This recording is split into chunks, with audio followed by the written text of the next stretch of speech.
ቤተሰቦች እንዴት ናችሁ? ደህና ናችሁ? ይቺ ልጅ ታውቃላችሁ ቲክቶክ መንደር ላይ በቃ በሳቅና በፍቅር ልትመጣ ወደዚህ ጋር የምናያት ማለት ነው። ለምን በስደት አንድ አመት ከመጣች ማለት ነው።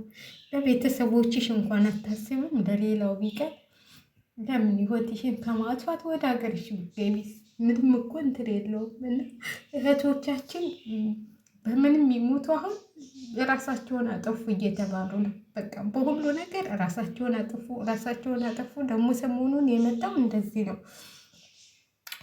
ራሳቸውን አጠፉ ብቻ ነው። ግን ምን ከፍቷቸው ምን ብሷቸው ምን ሁነው እንደሆነ ማንም የሚያውቅላቸው ነገር የለም። ስደተኞች ብቻ ነን የምናውቀው። ሁላችንም እኮ ብዙ ስቃይ ደርሶብን እየደረሰብን ነው የምንኖረው። ግን ለምን ራስሽን ይህን ሁሉ በራስሽ ላይ ጨክነሽ እንድታጠፊያለሽ? እኔ በራሷ ላይ ይችልኝ ግቡና እኔ ሁልጊዜ ነው ቪዲዮ የሚመጣልኝ እና ቲክቶክ ላይ ሁልጊዜ ነው የማያት። በመዝሙር ነው በመሳቅ ነው። እንደ ሌላው እንኳን እየተሳደበች እንደ ሌላው እንኳን እንትን እያለች እህታችን እንግዲህ በጣም የምታሳዝንና እኔ እንጃ ምን ነው። እንዲሁም እኮ ከትናንት ወደ ቪዲዮዋን እያየሁት ነበረ። በእንትን እየዘመረች ማለት ነው፣ በጥምቀት መዝሙር እየዘመረች። እንዴት እንደዚህ ሊሆን ይችላል? እኔ እንጃ። እህቷ አሁን የእህቷ ልቅሶ፣ የቤተሰቦቿ ልቅሶ፣ ስደት ላይ ያለችው እህትሽ ምን ትሆናለች ብለሽ እንኳን አታስቢም? ምን አስጨከነሽ እንደዚህ? ምን ገፋፋሽ? ምን ገባብሽ? ሰይጣን ሰዎቿም ታስረዋል ነው የሚባለው። ሰዎቿ በሌሉበት ነው የሞተችው ይባላል። የሆነ ነገር ሳይከፋት የሆነ ነገር ሳትሆን መቼም ራሷን አታጠፋም። እኔ በጣም ነው እህቶቼ ከዚህ ከመወሰናችሁ በፊት በቃ ወደ ሀገራችን ብንገባስ ለምንም ብንበላስ ምን ለዚች ለአንድ ቀን ኑሮ ይህንን ከመወሰናችን ወይ ከእግዚአብሔርም ጋር ተጣልተን ከእኛም ጋር ተጣልተን ራሳችንን ባናጠፋ ብዬ ነው የምለው። ራሳችንን አናጥፋ። ሁሌ ሞቱ እንጂ በእኛ እኮ ነው ሞቱ። የሌላ ሀገር ዜጋ እኔ ሰምቼም አላውቅም። እንደዚህ ራሱን አጠፋ፣ እንደዚህ ሆነ ሲባል ሰምቼ አላውቅም። የእኛ ዜጎች ግን በሁሉ ነገር ቢሞቱ፣ በራሳቸው ቢሞቱ የእኛ ዜጎች፣ በሰዎች ቢገደሉ የእኛ ዜጎች፣ ለምን መቼ ነው የሚያልቀው የእኛ ስቃይ? መቼ ነው የእኛ ሞት የሚቆመው? እኔ በጣም ነው እንትኗን ያሳየኋቸው ቪዲዮዋን።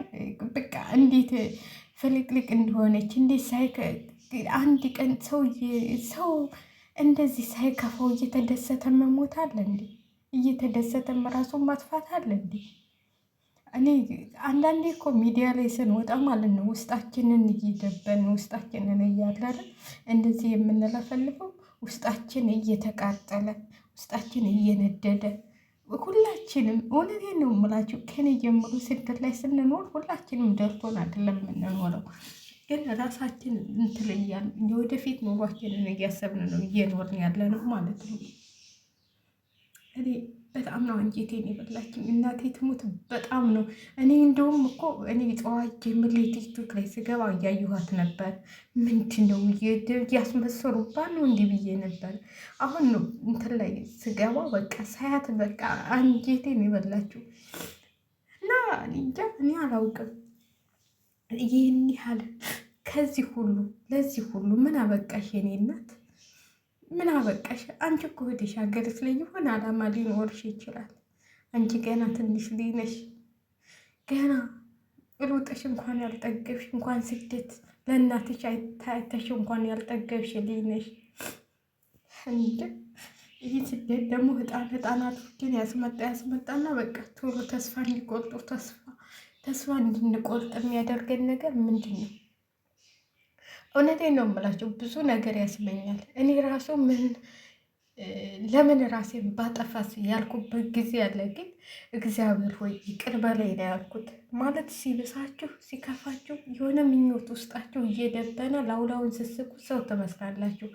አሁን ውስጥ እየደበነ ላይላውን ስስቅ እኔ አሁን ሰው መስላለሁ ስለፈልህ ምናምን፣ ግን አይደለም። ሁላችንም እየደበን ሁላችንም እየተከልን ያለ ነው እና እኔ እንጃ ለምን እንዲህ እንደሆነ ይሆናል።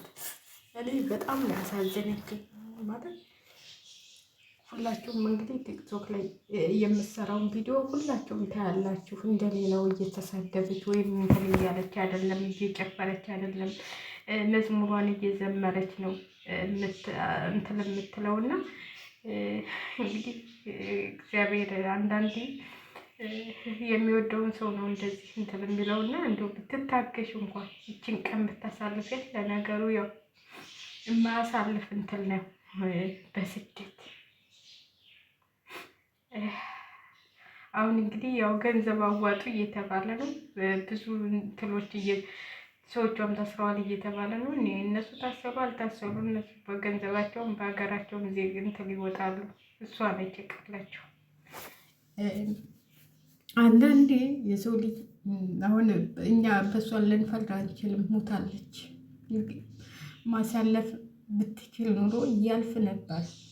እኔ እውነቴን ነው የምላችሁ የዛሬ 4 ወር አካባቢ የነሐሴ አማኑኤል ማለት ነው። እውነቴን ነው የምላችሁ ውሻ የሆነ ሴትዮ ነበር የገባሁበት። እግዚአብሔርን ራሴን ሁሉ አጥፊ የሚለኝ መጥቶ ነበር። ግን ተመለስኩና ለምን ብዬ አገሬ ለምን አልገባም? ለምንድን ነው እዚህ ሀገር ምንም እንትን በማይባልበት ሀገር ለምን ራሴን አጠፋለሁ? ለምን ራሱ አጠፋም ብዬ የዛችው ቀን እንደው እግዚአብሔር አማኑኤል የዛችው ቀን ደረሰልኝ ማለት ነው። እዛ ሴትዮ ቤት የዛችው ቀን ወጣሁ። ራሴን አጠፋለሁ ባልኩባት ቀን ነው ማለት ነው። ከዛ እሷ የመሰላት ተመልሼ የምመጣ ነበረ። እኔ ደግሞ ተሄድኩኝ ተመልሼ እንደማልመጣ አውቀዋለሁ። ምንም ነገር አልያዝኩም። እናቴ ትሙት ስልኬን ብቻ ነው ይዤ የወጣሁት።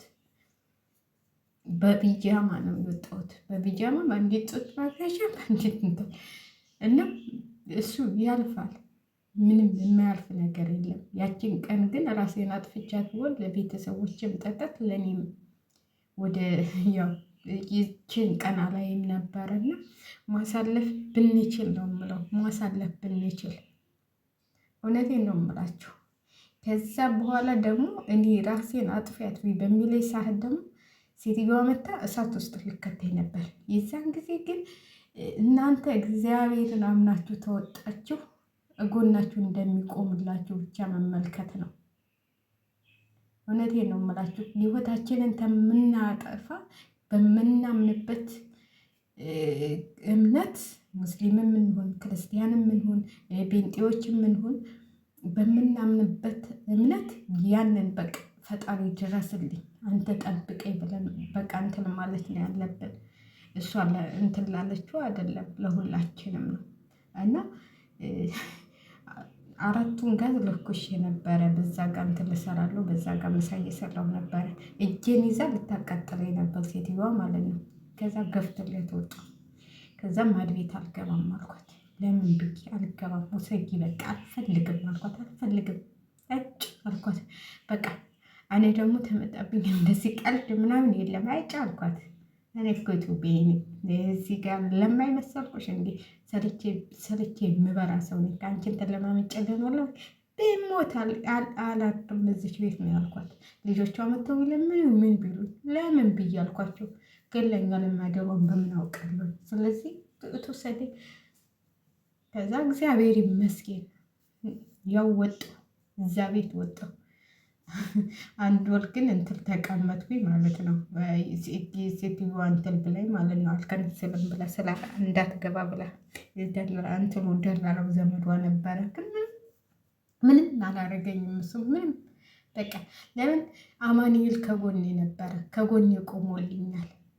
ህይወታቸውን ብቻ ነው እና እህታችን እንደዚህ የራስሽን ለማጥፋት ለአንድ ቀን ብታሳልፍ ኑሮ ትላትልም ነበር። እኔም ያው ሞተች ተብዬ ነበር፣ ራሷን አጠፋች ተብዬ ነበር ያው ሚዲያ ላይ የምለቀቀው እና እንጃ በጣም ነው የሚያሳዝነው። እንደውም ዱባይ ነበር በብዛት ራሳቸውን አጠፉ ምናምን የሚባለው። አሁን ደግሞ ወደ ሳውዲ አላውቅም። በጣም ነው ያሳዘነች። እግዚአብሔርን እንደዚህ እየተፍለቀለቃችሁ ሞት አለ እንዴ? እንደዚህ ሞት አለ እንዴ? እንዲህ እየተደሰታችሁ እንዲህ እየዘመራችሁ እመብርሃን ለምን ጎኑ አልቆምሽላት?